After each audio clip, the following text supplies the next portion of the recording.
नमस्कार प्रिय दर्शक बंधु मु चंद्रपाल आपण मानक पुणी थरे आजिर जीवंत आहार कार्यक्रम को स्वागत जनाए। आसंतु आमाने प्रतिदिन परि आज मध्य पवित्र धर्मशास्त्र बाइबल तार द्वितीय वंशावली 13 अध्याय 1 पदरु 14 अध्याय 1 पद पर्यंत पाठ करिबा। आजिर मुख्य प्रसंग होछि प्रभुଙ୍କ विरुद्धरे युद्ध कर नाही। आसंतु प्रिय माने आमने मिलित भावरे शास्त्रांश को पाठ करिबा। जारब्याम राजांकर अधिकारर 18 वर्ष रे अबिय जिहुदा उपरे राज्य करिबाकू आरंभ कले। से जेरुसालेम रे 3 वर्ष राज्य कले। तांकर मातांक नाम मिखाया। से गिबेया निवासी उरियल र कन्या थिले। पुणी अबिय ओ जारब्याम मध्य रे युद्ध चलिला। अबिय 4 लाख वर्षा विक्रमशाली सैन्य संगे संगे मिसी युद्ध कले और जारब्याम 8 लाख वर्षा विक्रमशाली लोक नै तांक विरुद्ध रे युद्ध सजाइला। तहिर अबिय इफ्राइम रो पर्वतम देशस्थ समाय पर्वत रे ठिया होई कहिले ओ समग्र इस्राएल लोक मो कथा सुन। सदाप्रभु इस्राएल परमेश्वर जे लवण नियम द्वारा इस्राएल राजत्व चिरकाल निमंते दाऊदंकु अर्थात तांकु ओ तांक संतान गणंकु देयछंती एहा कोन तुममानकर जानिबा उचित नुहे। तथापि दाऊदंकर पुत्र सलोमनकर दास जे नबाट पुत्र जारब्याम से उठी आपणा प्रभुर विद्रोही होई अछि। पुणी पापधम संतान असार लोक माने ताहा पक्षरे एकत्र होई सलोमनकर पुत्र रिहोब्यामको प्रतिकूल रे आपणा मानको बलिष्ठ कले। से समय रे रिहोब्याम जुबा ओ कमलांतकरण थिले ओ सेमानकर प्रतिबाधा करि पारिले नाही। आउ एबे तुमाने दाऊद संतान गणर हस्ताधीन सदाप्रभुଙ୍କ राज्यर प्रतिबाधा करबाकू मानस करोछ। पुणी तुमाने महालोकारण्य ओ तुमानकर देवता हेबा पाई जारब्याम निर्मित स्वर्णमय गवस्त्र तुमानक संगे अछि। तुमाने की सदाप्रभुଙ୍କ जाजक आरणंकर संतान गणको ओ लेविय माननकु तोड़ी देई अन्य देशस्थ गोष्ठी माननक रीति अनुसार आपणा मानक पाई जाजक नियुक्त करिना हो।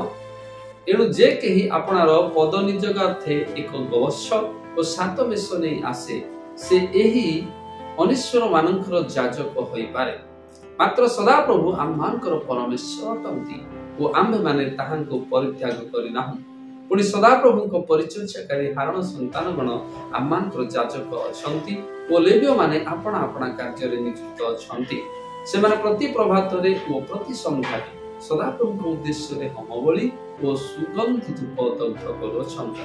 से माने पवित्र मेज उपरे दर्शनीय रोटी ओ प्रति संध्यारे जळाइबा पई प्रदीप सहित स्वर्णमय दीप सजांती। कारण आम्भे माने सदाप्रभु आम्हानक परमेश्वरकर रक्षणीय रक्षा करूछु। मात्र तुम माने ताहांकु परित्याग करियछ। आ देख परमेश्वर आम्हानकर मस्तक स्वरूप अछंती ओ ताहांक जाजक माने तुममानक प्रतिकूल रे रण तुरी बजाया पाई आम्हानक संगे अछंती। हे इस्राएल संतान गण तुम माने सदाप्रभु तुममानक पितृगणर परमेश्वरक प्रतिकूल रे युद्ध न कर, कारण तुम माने कृतकार्य हेब नाही। तथापि जारब्याम सेमानक आक्रमण थे पश्चादिगरे गपनरे सैन्य रखिले। एणु लोक माने जिहुदार आगरे ओ से गुप्त दल सेमानक पछरे रहिले। तहिने जिहुदा पछक अनांते देख सेमानक आगरे ओ पछरे युद्ध। तहु सेमाने सदाप्रभुଙ୍କ निकटरे डाक पकाइले ओ जाजक माने तुरी ध्वनि कले। सेतेबेले जिहुदार लोक माने सिंहनाद कले। आ जिहुदार लोक माने सिंहनाद करिवा समय रे परमेश्वर अबिय ओ जिहुदार सम्मुख रे जारब्याम को समस्त इस्राएल को आघात कले। तहिरे इस्राएल संतान गण जिहुदा सम्मुख रे पळाइले ओ परमेश्वर सेमान हस्ତରେ समर्पण कले। तहु अबिय ओ तांकर लोक माने महासंहार रे सेमान को वध कले। एथिरे इस्राएल रो 5 लाख वर्षा लोक हत होई पड़िले। एही रूपे सेही समय रे इस्राएल संतान माने अवनत हेले ओ जिहुदार संतान माने सदाप्रभु आपणा मानक पितृगणर परमेश्वर उपर निर्भर रखिबारु जययुक्त हेले। ए उतारे अबिय जारब्यामंकर पछे पछे गोडाई तांकर केते नगर अर्थात बेथेल ओ तहिर उपनगर जिसाना ओ तहिर उपनगर पुणी इफ्रण ओ तहीर उपनगर सकल हस्तगत करिनेले पुणी अबियर जीवन काल जाए जारब्याम आउ बल पाई पारिले नाही ए उतारे सदाप्रभु तांको आघात करन्ते से मले मात्र अबिय बेळकु बेळ बलवान होई उठिले पुणी 14 भार्या विवाह करी 22 पुत्र और 16 कन्या जात कले एही अबियंकर अवशिष्ट वृत्तांत और समस्त क्रिया वो तांकर उत्पत्ति इद भविष्य वक्तार टीका ग्रंथ रे लिखित अछि एथि उतारे अबिय आपना पितृ लोकंक सहित शयन करन्ते लोक माने दाऊद नगर रे तांको खबर देले आ तांकर पुत्र आशा तांको पदरे राज्य कले एहांक अधिकार समय रे देश 10 वर्ष सुस्थिर रहिला आजर पठित शास्त्रांश द्वारा ईश्वर आमानकु आशीर्वाद कर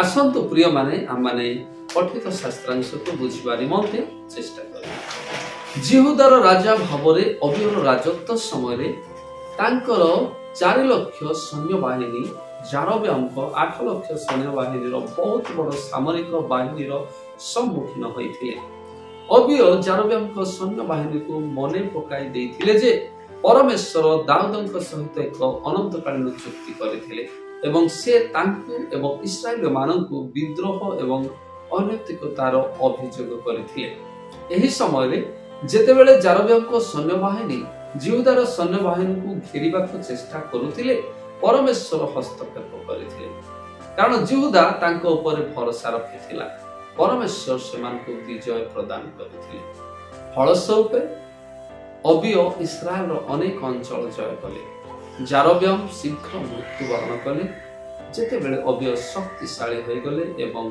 बहुत समृद्ध होले आसंत प्रिय माने एठारे ईश्वर की अटंती आसंत आमान देखिबा जो माने तांको ऊपर भरोसा करंती परमेश्वर सेमान को सहायता करंती जदियो अबियंक सैन्य बहु संख्यक नथिला किंतु सेमाने ईश्वर ऊपर भरोसा करुथिबारु सेमाने सेमानकर शत्रु मान को परास्त करथिले ईश्वर ऊपर भरोसा करिबा कोनोसी पार्थिव शक्ति अपेक्षा अधिक शक्तिशाली जेतेबेले आपण निश्चित जे ईश्वर आपनक पक्षर अछंती एवं तांको ऊपर आपनकर भरोसा रखंती से निश्चित भावरे आपनको विजय प्रदान करिवे आसंतु प्रिय माने आज रे शास्त्रांश ईश्वर आमान को कोन शिखिया पा चाहंती ताहा आमाने शिखिबा पुनि निज जीवन रे प्रयोग करिबा जिहुदा वर्तमान समय रे परमेश्वर प्रति विश्वस्त थिबारु परमेश्वर को मनोनीत लोक होई रहिला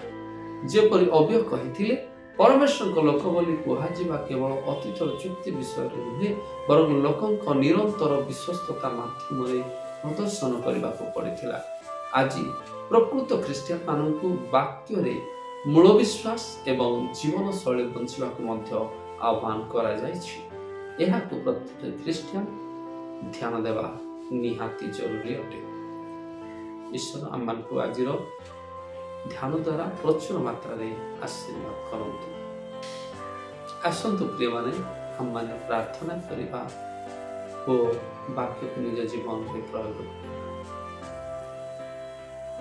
हे प्रिय परमेश्वर आपण आमान को संपूर्ण मात्रा रे आपण पर शक्ति रे बलवान करंतु आमान जेपरि सर्वदा आपण को ऊपर निर्भर करू करू जगत रे आपणकर वाक्य विरुद्ध रे ठिया होतबा समस्त शक्ति विरुद्ध रे आत्मा को द्वारा ठिया ही पारिबु सेथि पा आपण मान को सहायता करंतु प्रभु यीशु को नाम रे मागिलु आमेन।